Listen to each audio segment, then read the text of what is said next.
జై శ్రీరామ్. శ్రీమాత్రే నమః. శ్రీ గురుభ్యో నమః. 2026 సంవత్సరం జూలై నెల యొక్క మాస ఫలితాలు. ఈ జూలై నెలలో గోచారంలో ఉన్న గ్రహ గమనాలు ఏ విధంగా ఉన్నాయి? వృషభ రాశిలో మంగళ సంచారం ఈ మాసం మొత్తం కూడా మంగళ సంచారం వృషభ రాశిలో ఉంటుంది. రవి సంచారం మిథున రాశిలో 16వ తారీఖు వరకు కూడా మిథున రాశిలో రవి సంచారం ఉంటుంది. 17వ తారీఖు నుంచి ఆయన కర్కాటక రాశిలోకి ఆయన సంచారం సాగిస్తారు. అప్పుడే మనకి ఇంకా దక్షిణాయన పుణ్యకాలం కూడా ప్రారంభం అవుతుంది. అప్పటి నుంచి బుధుడు వక్రగతిలో ఉన్నాడు కాబట్టి ఈ నెలలో ఆయన సంచారము కర్కాటక రాశి మిథున రాశిలో ఆయన సంచారం ఉంటుంది.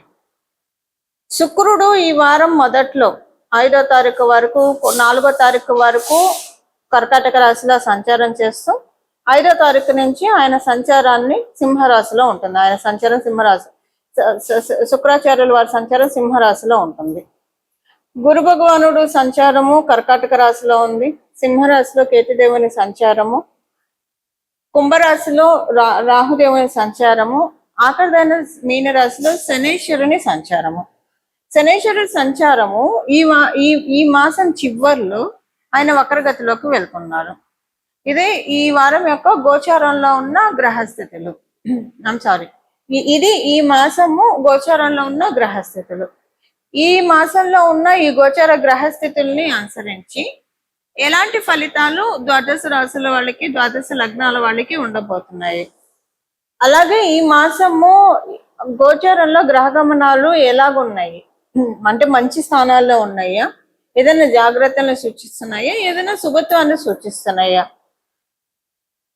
ప్రత్యేకాంశం ఏంటంటే గోచారంలో ఈ మాసం చివరిలో శనేశ్వరుడు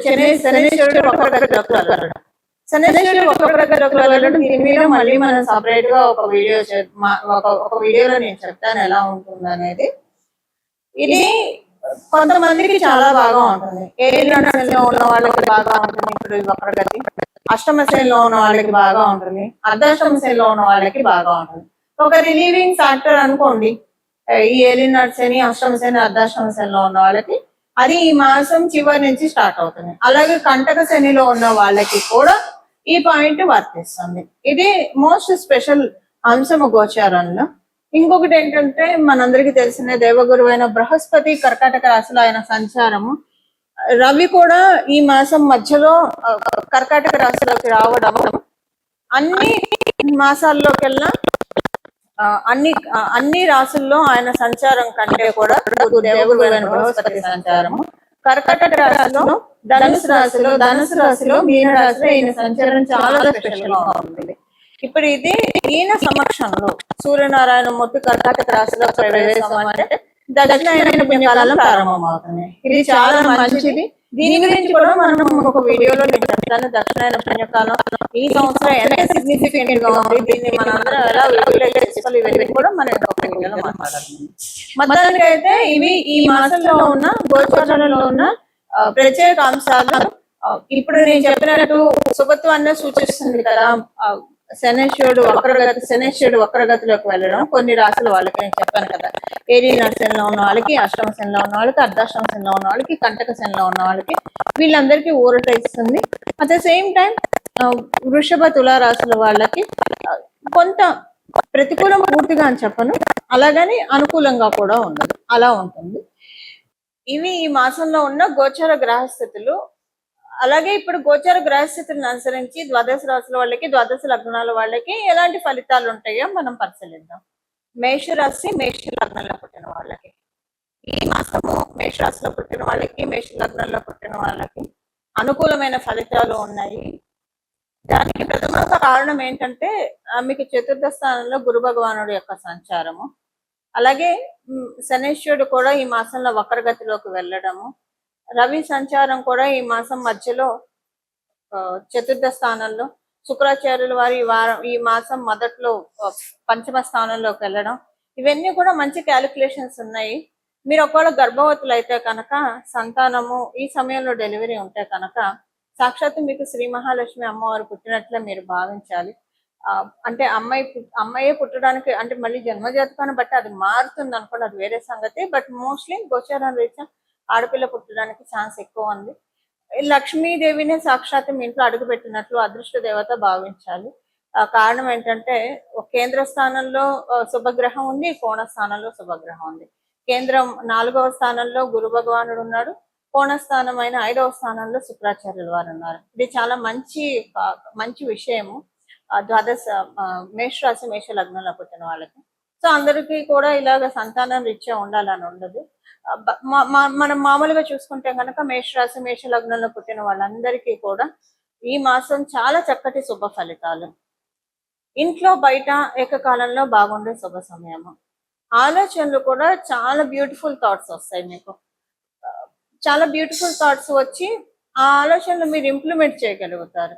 ఏం చేస్తే మీ స్థితిగతుల్లో మార్పు వస్తుంది, లేదా ఏం చేస్తే మీరు అభివృద్ధిని మీరు చూడగలుగుతారు, ఏం చేస్తే మీ స్కిల్ సెట్ డెవలప్ అవుతుంది. ఇలాంటి వాటి మీదే మీరు టైం అంతా వెచ్చిస్తారు. ఒక రకంగా చెప్పాలంటే ఎంత ప్రొడక్టివ్ గా వాడుకుంటారంటే టైంని అంత ప్రొడక్టివ్ గా వాడుకుంటారు. ఒక్క నిమిషం కూడా మీ టైంని మీరు వేస్ట్ చేయడానికి ఇష్టపడరు. అంత చాలా బాగా టైంని బాగా యూటిలైజ్ చేసుకుంటారు. టైంని యూటిలైజ్ చేసుకోవడం వల్ల ఎప్పుడు కూడా సత్ఫలితాలే మనకి వర్తిస్తాయి. అదే ఇప్పుడు మీకు అప్లికేబిలిటీ ఉంది. సంతానం విషయంలో చాలా అనుకూలతలు చూస్తారు.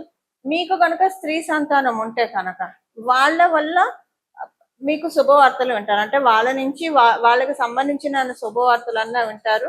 లేకపోయినా సరే మీకు స్త్రీ సంతానం ఉంటే కనుక ఒక శుభవార్త అయితే ఖచ్చితంగా వింటారు. అయితే మీకు స్త్రీ సంతానం లేదు, మగ సంతానం ఉంది, ఆడపిల్లలు లేరు, మగపిల్లలే ఉన్నారు అని అనుకుంటే అన్న కోవలో మీరు ఉంటే కనుక అప్పుడు ఈ ఒక పాయింట్ మీకు వర్తించదు. బట్ మిగిలిన అన్ని శుభాలు మీకు వర్తిస్తాయి. ఈ వారం మీ ఇంట్లో గెట్ టుగెదర్స్ ఎక్కువగా ఉంటాయి. కానీ మీకు అనిపిస్తుంది ఈ మాసంలో మీకు గెట్ టుగెదర్స్ ఎక్కువగా ఉంటాయి. మీకు అనిపిస్తుంది ఈ మాసంలో చాలా లిమిటెడ్ గానే డబ్బు ఖర్చు అవుతూ ఉంది, ఎక్కువ అవ్వట్లేదు. కానీ ఎంతమంది వచ్చేవాళ్ళు వస్తూనే ఉన్నారు కానీ డబ్బులు ఖర్చు మటుకు ఎక్కువ అవ్వట్లేదు. అలా మీకు అనిపిస్తుంది ఈ మాసంలో ఉన్న గోచర గ్రహస్థితుల రీత్యా. కంఫర్ట్స్ ఎక్కువ ఉంటాయి, గృహంలో కంఫర్ట్స్ పెరుగుతాయి, మాతృ సౌఖ్యం చాలా బాగా ఉంటుంది.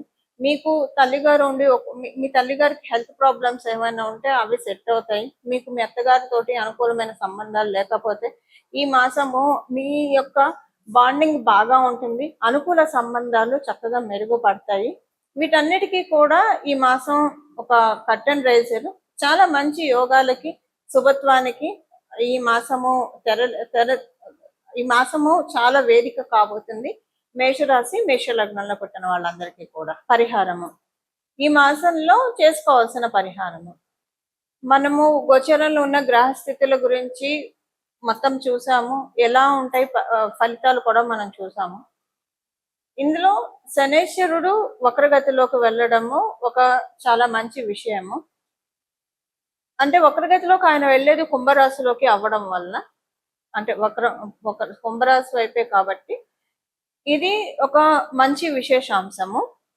అందువల్ల దీనిలో అన్ని బ్లెస్సింగ్స్ తీసుకోవడానికి, శనేశ్వరుడి బ్లెస్సింగ్స్ తీసుకోవడానికి, అందున ప్రత్యేకించి ఏలినాడు శని ఉన్న వాళ్ళు, అష్టమ శని ఉన్న వాళ్ళు, అర్ధాష్టమ శని ఉన్న వాళ్ళు, కంటక శని ఉన్న వాళ్ళకి ఇప్పుడు అది ఎవరెవరో నేను చెప్తాను. ఏలినాడు శనిలో ఉన్న వాళ్ళు ఇప్పుడు కుంభరాశి, మీనరాశి వాళ్ళకి ఏలినాడు శని ఉంది, కుంభరాశి వాళ్ళకి ఏలినాడు శని ఉంది, అలాగే మేషరాశి వాళ్ళకు కూడా ఏలినాడు శనిలోనే ఉన్నారు. అర్ధాష్టమ శనిలో ఉన్న వాళ్ళు ఎవరు? ధనుసు రాశి వాళ్ళు. అష్టమ శనిలో ఉన్న వాళ్ళు సింహరాశిలో ఉన్నవాళ్ళు. కంటక శని ఎవరికి ఉంది? మిథున రాశిలో ఉన్న వాళ్ళకి.